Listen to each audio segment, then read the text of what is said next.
You need to watch this if you struggle with fear or love a good scare. The Jester will prepare a place for you. Imagine a room cloaked in darkness. Your heart races, senses on high alert. Welcome to the Jester Game, brought to you by the twisted minds behind Storybook coins. This Jester Game will leave you mad. Here's how it works. A host, dressed as a jester, sets up a room filled with your worst nightmares. It could be anything, from creepy dolls to spine-chilling whispers. Your challenge? To sit or stand in that room in complete darkness for the desired amount of time. Feeling brave yet? Here's the catch. If you decide you can't handle it, you can signal to quit at any moment. But if you stick it out, you'll have to face what's in the room before claiming your prize. Think you can outsmart the Jester and conquer your fears? This game isn't just about endurance, it's about confronting what lurks in the shadows of your mind. So gather your courage, dim the lights, and step into the Jester's realm. The prize awaits, but so does the terror.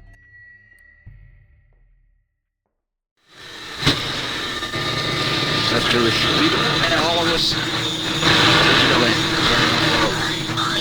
This is Storybook Radio. Mr. Riley was the sort of man people assumed had already won the game.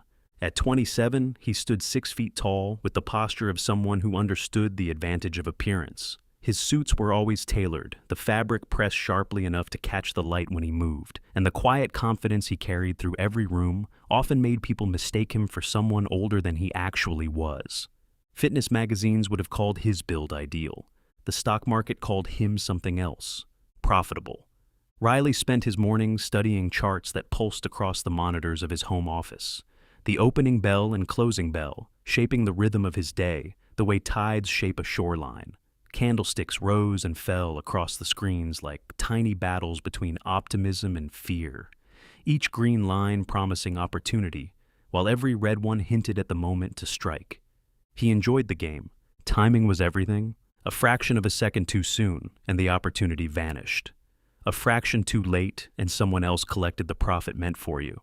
Riley leaned back in his chair, one leg crossed comfortably over the other, watching the final candlestick of the afternoon stretch across the screen. Then he noticed the envelope.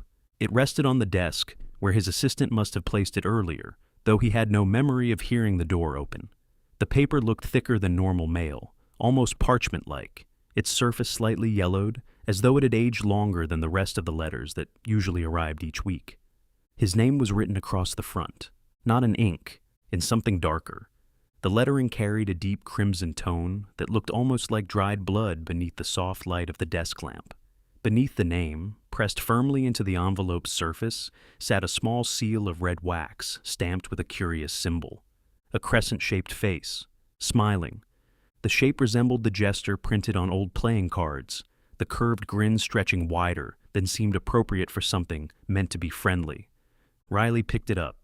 The envelope felt heavier than he expected. For a moment, he simply turned it between his fingers, studying the wax seal and the unusual handwriting before reaching into the desk drawer for a small letter opener. The blade slid neatly beneath the fold, slicing through the wax with a quiet crack that echoed softly through the room. Inside was a single sheet of paper. Riley unfolded it slowly. The handwriting matched the envelope, and the first line made him smile. "Riley, my friend. It's been eons since we've last crossed paths, but I trust this letter finds you in good health and even better spirits. I write to you not merely as an old friend, but as someone who knows you possess an unparalleled sense of courage and curiosity. I have a unique proposition for you, an invitation to partake in what I call the Jester Game. It's a simple challenge, one that rewards not strength or wit, but a willingness to embrace the unknown." Riley leaned back slightly as he read. The handwriting alone told him who had sent it. Smiley. The name pulled memories from somewhere deeper than Riley expected, the kind of memories that carried the quiet electricity of old rivalries. Smiley had always enjoyed turning ordinary situations into bets, pushing people toward challenges that seemed harmless until the moment they realized how easily they could lose. And Riley had rarely refused. School had been a series of wagers between them, some small, some expensive. There had been a race across the football field during a thunderstorm, a bet about who could climb the old water tower behind the gym without getting caught by the janitor. Even a ridiculous challenge involving a jar of pickled peppers and $50 neither of them could afford at the time. But the biggest bet had involved a girl with luscious red hair. They had both liked her, and she had liked both of them. Smiley suggested a deal. Riley would ask her out first and take her on a date. If Smiley managed to convince her to go out with him afterward, Riley would owe him $300. The plan sounded fair. Smiley accepted. Smiley lost. Riley got the girl, and eventually, he married her. He looked down at the letter again. The challenge continued. You will enter a room shrouded in darkness. You will sit there for 1 hour, and only 1 hour. What lies in the room? Ah, that's the fun of it. But I swear nothing within the room will harm you. A signed contract will guarantee your safety. Should you endure this hour of the unknown, you will leave with a handsome reward, $10,000. No tricks, no jest in this promise. If intrigued, as I hope you are, simply reply to this invitation by contacting the number provided in this letter. Yours in anticipations, Smiley. Riley folded the letter slowly. A quiet grin spread across his face. $10,000 meant very little to someone who spent his days moving far larger numbers across digital markets. But the money had never been the point of any wager between him and Smiley. The point had always been pride. Riley looked again at the Jester seal on the envelope. He remembered the look on Smiley's face years ago when he had lost the bet about the girl, the calm expression that hid something deeper beneath it, something Riley had never fully understood. He leaned back in his chair. Old games had a way of resurfacing, and Riley had never been able to refuse a bet. The address led Riley to the far edge of the city. By the time he arrived, the buildings had thinned into long stretches of empty lots and abandoned loading docks where rusted trailers sat like forgotten relics. The streetlights grew farther apart, their pale glow barely reaching the cracked pavement between them. The warehouse stood alone at the end of the road, a large concrete structure with no windows along the front wall, only a tall metal door and a smaller entrance beside it. The building looked older than the surrounding area, its surface weathered and stained by years of rain and neglect. Riley parked his car and stepped out. The air smelled faintly of oil and cold metal. For a moment he stood beside the car, studying the place. Smiley had always enjoyed drama, but this felt excessive even for him. Still, the idea of the bet had been enough to pull Riley across the city without hesitation. He walked toward the door and pushed it open. Inside, the warehouse stretched upward into shadow. A single row of industrial lights hung high above the concrete floor, casting pale circles of light that left the far corners of the room hidden in darkness. And standing at the center of it all was the Jester. The figure wore a black and red costume that resembled the court jesters painted on playing cards, though the fabric looked far more elaborate than any costume Riley had seen before. Thin silver bells hung from the tips of the curved hat, though none of them made a sound when the man moved. A painted smile covered the mask. Wide, permanent. Riley slowed as he approached. "Smiley?" he said. The Jester didn't answer. He simply watched Riley for a moment, his posture perfectly still beneath the overhead lights. Something about the silence felt strange. Smiley had never been a quiet man. In fact, he had usually filled every room he entered with laughter and conversation. This man said nothing. Instead, he gestured toward a door across the warehouse. Riley followed. Their footsteps echoed across the concrete floor as they walked through the open space, the sound bouncing off the high metal walls before fading again into silence. When they reached the door, the Jester pressed a small button mounted beside it. A mechanical hum echoed above them. From the ceiling, a monitor slowly lowered on a metal arm until it hung directly in front of Riley. The screen flickered to life. A video began playing. A calm voice spoke from the speaker. "Welcome to the Jester Game." Riley crossed his arms, watching. To complete the challenge, the participant must remain inside the room for 60 minutes. Images appeared on the screen, a small white room with no windows, and a single chair positioned at its center. You will enter a room in complete darkness. You will not know what has been placed inside with you. The screen changed. Quick flashes of animals appeared. Spiders, rats, snakes. It could be anything. Riley raised an eyebrow. You must remain in the room for the full hour. Another image appeared, a small brass bell resting on the floor.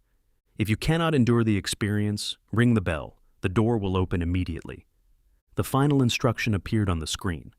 But to complete the game and receive your reward, you must remain for 60 minutes and then reveal what was inside the room with you. The screen went black. The monitor slowly lifted back into the ceiling. The jester turned toward the door. Then he opened it. Darkness waited inside. Riley smiled slightly. Old bets had never frightened him. He stepped into the room. Behind him, the door shut with a heavy metallic thud, and the room was immediately swallowed by darkness. Not dimness, not shadow. Complete darkness. For a moment he remained still just inside the doorway, waiting for his eyes to adjust, though there was nothing for them to adjust to. The blackness felt dense, almost physical, pressing against his vision in a way that made the space seem smaller than it probably was. He lifted a hand in front of his face. Nothing. No outline, no hint of movement, only the faint sound of his own breathing filling the room. Riley took a careful step forward, the smooth concrete floor beneath his shoes, producing a soft echo that drifted outward and disappeared somewhere in the unseen corners of the room. As he moved, a quiet scraping sound reached his ears, subtle at first, like something lightly dragging across the floor. He stopped. The noise came again. Soft, almost deliberate. Riley turned his head slowly, trying to locate its direction, but the darkness disoriented him immediately. Without sight, the space around him felt unstable, every small sound seeming closer than it should have been. "All right," he murmured to himself. The video had mentioned animals, spiders, rats, snakes, and before long his imagination began supplying details the room itself refused to reveal. He pictured thin legs crawling across the concrete, the quiet ripple of scales sliding across the floor, the twitch of small bodies hidden somewhere just beyond his reach. Then the itching started. At first, it was nothing more than a small irritation on his forearm, the kind of itch that barely registered until he scratched it absently with the back of his hand. But within seconds, another appeared along the side of his neck, followed quickly by a third across the back of his wrist. Riley scratched again. The sensation spread.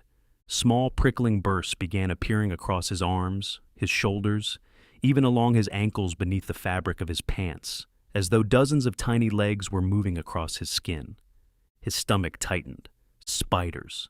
The thought came instantly. He slapped his forearm and brushed his sleeve violently, but when his hand swept across the fabric, he felt nothing there. The itching continued anyway. Now it crept along the back of his neck, across his collarbone, and even into his hairline, the sensation growing sharper the more he focused on it. Riley began scratching faster, brushing his sleeves and collar repeatedly, while the darkness around him seemed to fill with faint shifting sounds. Something moved again. Closer. Riley turned sharply. "All right!" he shouted into the room. His voice echoed thinly against the unseen walls. No answer came back. Another faint rustle followed somewhere near his feet, and Riley jumped back instinctively as the itching intensified across his arms. His pulse quickened. The room felt alive now, every scrape and whisper of sound feeding the images forming in his mind. Finally, Riley reached into his pocket and found the small brass bell they had given him. For several seconds he held it tightly, trying to steady his breathing, almost giving in. He had lost track of the minutes somewhere between the scratching sounds and the itching that had spread across his arms like crawling insects. He had forced himself to stop pacing and simply stand still, breathing slowly, counting in his head the way he used to during long trades on the market when panic threatened to ruin the timing. He was 57 minutes in. Then, at 58 minutes, a voice boomed from an intercom speaker within the room. "Care to see what's in the room with you?"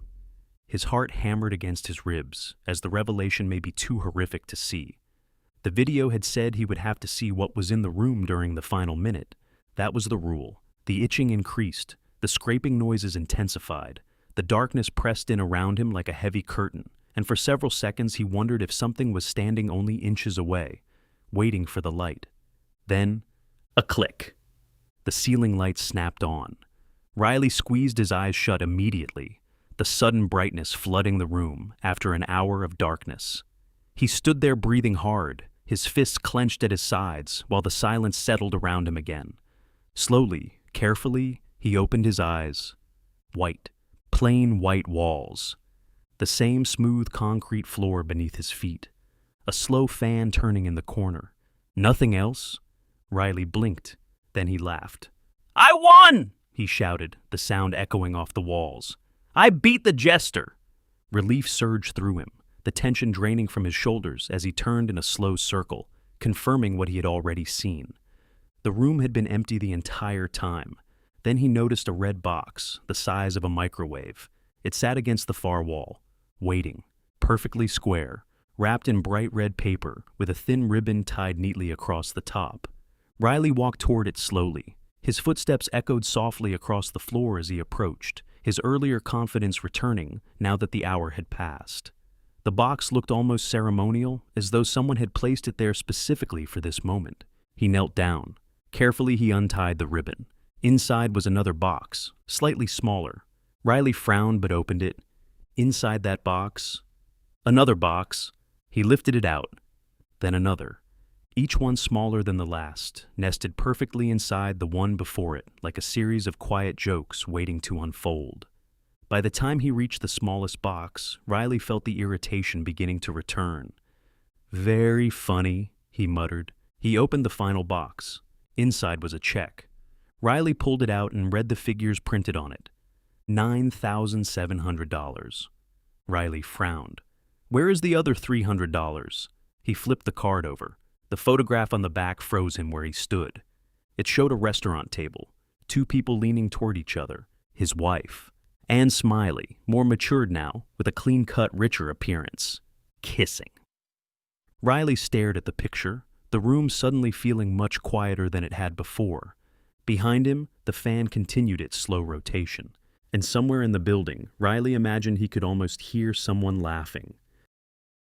In a world where stories are the essence of life, what if you could be part of creating the next great tale?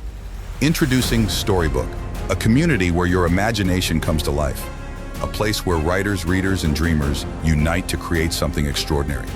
With Storybook, your ideas, your stories, and your characters are more than just thoughts. They become part of a larger narrative.